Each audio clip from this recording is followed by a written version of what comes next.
Hello again, guys. It is iFreed700. We are back again with Valiant Salvor, Chapter 8, Lost in the Fires of Battle. Now, before we begin, there's some special thanks that need to be mentioned. First up is Crimson Saint for the beautiful artistic drawing she has provided me. It is just amazing to look at, and I hope you guys look at it and enjoy it as well. And the second one is Revelation. Revelation here provides some voice lines, and they are pretty damn good. So, without further ado, let us begin. Valiant Salvor, Chapter 8, Lost in the Fires of Battle. Far away on a planet covered in lava and ash, the heat scorching the air causes waves of fire to periodically come over the surface. High in the atmosphere reigned innards of monsters of gargantuan sizes, sections of these beasts completely missing from their anatomy. On the surface were the bodies and bones of the Tyrannid ground forces that sought to dissolve and disembowel the custodies that defended their prized and highly needed cargo. After a month of constant fighting, repulsing the waves of Tyrannids, only a single custody was standing. Grievously wounded, but still stood with his auramite armor still humming with power, his spear still sparked with energy. Every step they took, their feet would sink an inch into the volcanic sand. Each step over the lava channels, the paint on their shins would scorch away. Every minute that a fire wave passed by, their armor showed no damage. These 7 Marines malevolent have come to claim their prize for driving out the horde of filth from this wretched planet. All of them looked alike. The only difference was their walk. Some walked with the stride of impunity. Others walked with a steady gaze of caution, shining their lights onto every corpse to make sure it was dead. The squad finds what they were looking for: a wall of corpses.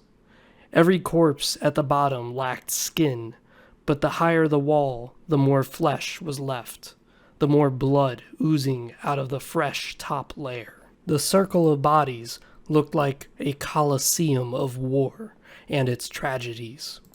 A reminder to the Marines that their purpose is to enact humanity's hatred upon the foul universe, correcting the ugliness that has taken a hold of it. The center figure of the squad points at the structure. The figure to his left places a charge onto the corpse's wall. Walking back to his squad just as the blast detonates, the center figure confidently steps through the smoke, his squad following. All the Marines form a single file behind him, marching inside.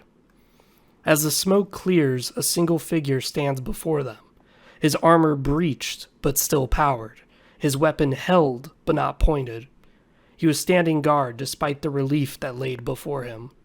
The squad fans out. The center figure approaches the lone custody. "Move aside. We have come for the cargo." "I have been asked by the Emperor's very son to guard this, to take it to its destination." He points his spear at the center figure. "You are not that destination." Wouldn't it be fair that we claim this cargo?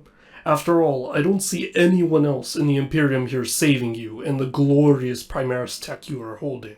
The Emperor has guided you all here, and I thank him for the aid. But you will not be receiving this gift today. If you turn back now, the Emperor's son might reward your services in this matter. Take some satisfaction in knowing you did well today." The Space Marines walk away from each other and back away from the custody, each getting a better position to maximize damage and minimize casualties. Like wolves, the pack guards the flank of the leader, assuming killing positions. The custody knows they are moving into a tactical position, but he doesn't have the strength to take them on. His teeth grinding in anger, his grip tightening around his spear as he readies himself for one last fight. You will be spared and tended to if you stand aside and tell Gilliman it was lost. All you need to do is admit defeat. Many chapters have suffered from Tyrannids. Don't feel as though this was personal. Even Ultramarines suffered at their hands. Find peace, knowing you are as weak as everyone else. "Enough! I won't let you slander the 10,000! In lightning speed, he dashes forward, thrusting his spear into the Marine's bolter, whipping around, smashing the Marine's helmet with the rear of his spear. He fires a shot from his spear gun at the Marine to the left of him. The squad was surprised at his speed and the fact 2 bolters were already broken, one from a shot and one from a thrust.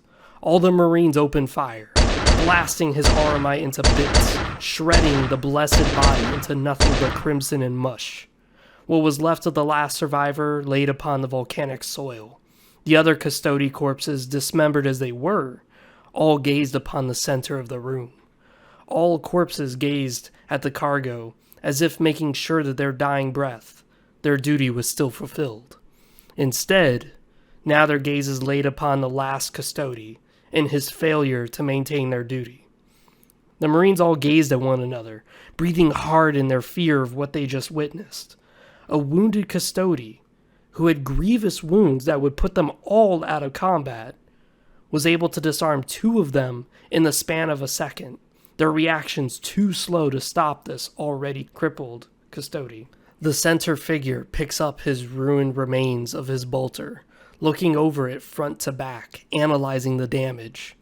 The spear had not only gone through the barrel, but all the internal components were loosened too severely from the sheer force the spear came into it. The bolter was absolutely useless until they could get back into their ship for a full deconstruction and reassembly. The second bolter was shattered all across the soil. No part was distinguishable. The bullet from the spear blew the bolter into oblivion. None could tell what part was the barrel and what part was the stock. The disarmed Marines looked over their armor and hands, making sure no piece got lucky and lodged itself in them without their knowing. Never had these Marines encountered a custody, but they managed to see firsthand the power of the Emperor's Chosen. Shit, that was close. My head almost got cleaved off. The center figure speaks as he slowly walks to the cargo.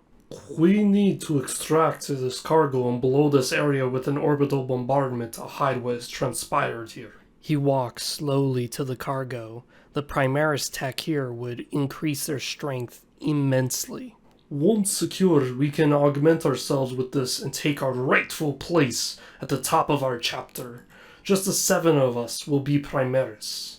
Palgar, standing in the right side farthest from everyone else, steps forward, his brain trying to comprehend what has just been said.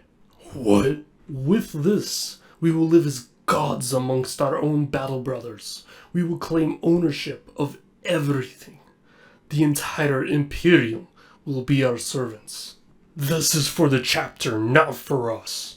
Our chapter is dying out and you want to pursue this selfish cause? What about everyone else? Really? Our chapter won't die when we are in charge, don't you get that? Our chapter is only losing the weak members. The rest of the Imperium doesn't understand that, but to think you, Pelgar, don't understand that is laughable. 4 of the 7 chuckle, finding humor in Palgar trying to defend the weak. Palgar backs away, pointing his bolter at the group. The laughing stops.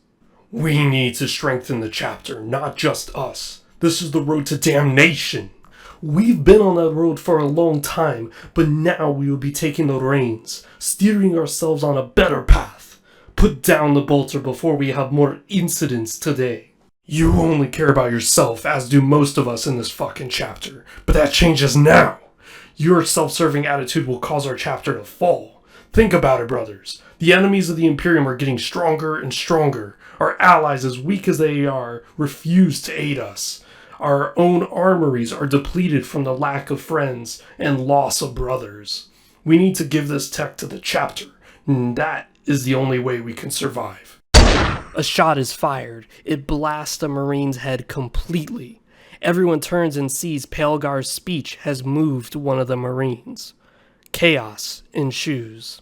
Palgar takes a shot at one of the armed Marines as they blast his ally to shreds. The squad leader in the center gets grappled from behind by the other disarmed Marine. Palgar takes cover behind some corpses. Blood of Tyranids cover his shins and hands as the bolter rounds whiz and explode all around his cover spot. The squad leader gets unpinned from the floor, rolling over to attack his assailant, both now in a wrestling stance, trying to pin each other to the ground. The ground shakes as the volcanoes erupt, more debris of burning hive fleet crashing into the lava. The pile of bodies shakes, a few more corpses from the top dropping onto the battle area, providing cover for the feuding marines inside. Palegar rises from his cover, taking a hit to his shoulder as he raises his bolter, firing a barrage of shots at the traitors. One is hit, but his armor saves him from the 2 shots that pounded his armor. His ally, not so lucky. The 4 shots that Palegar hit his ally with blew his chest apart, his 2 hearts laying on the floor in blood-soaked ash. The squad leader starts to overpower the disarmed marine. Using his left hand, he pulls out a combat knife. To a human, it's more of a sword, but to these large men, it is more akin to a chef's knife. Briefly pulling back his strength just to get both his hands on his knife, he redoubles his strength, now all of it focused on the knife. The disarmed marine catching the knife just in time, its tip piercing his left visor, but not penetrating it completely. The marine roars in anger, trying his best to wrestle the squad leader off of him, but the leader keeps shaking his body side to side, digging the knife deeper and deeper into the glass. Palegar hears the commotion, but is busy dealing with the other traitor that has him pinned down with bolter fire. A brief silence takes the air. The traitor marine is reloading his gun from the safety of cover. Palegar rises up, rushing to the traitor's position. Holding a grenade in his left hand, he fires his bolter with his right to mask his steps. The traitor hears no footsteps approaching him, only the loudness of the bolter, until something clinks his armor. His eyes dart to the object that just tapped his armor. A primed grenade lay at his feet, the explosion destroying his right leg and exposing his bare white chest to Palegar. Palegar looks at the soon-to-be corpse with regret and hate, pulling the trigger one final time, ending the traitor's life. Gah! The squad leader roars as his knife finally plunges into the soft tissue of the disarmed marine's brain. He stands up slowly, heaving with hot breath, not breaking his gaze from his dead foe as he rises. Palegar stares at him, pointing his bolter at the squad leader's head, taking a cautious step back to give him more room from his traitorous brother. It's over. Your foolish attempts at personal glory ends now. You don't get it. Giving this power to the weak who have yet to earn it will only make our chapter as weak as the others. You would breed lesser Marines. Under your ideals, there wouldn't be any Marines at all. You will regret this. They won't let you keep your position anymore as a vilifier. You will be lucky if they don't execute you now. I won't be executed. My job now is executioner. Palegar, one thing before you end my life and take away our greatest champion. Speak. Will you see this to the end? Can you guarantee me you will bring about your vision of stronger Marines that won't waste their talents? Promise me that. I will see to it personally. Good. I am ready now. Brother. A lone marine emerges from the pile of corpses, his paint scorched away. The blood on his hands and legs darken as the scorching heat bakes his armor. He casts a gaze at the arriving Thunderhawk, thinking on what he must do in order to achieve his vision. So that is the end of Chapter 8. Don't forget, if you guys join on my Discord, there is a section where I post PDFs of every chapter so that way you can read along. And besides that, this has been Free 700. See you guys next time.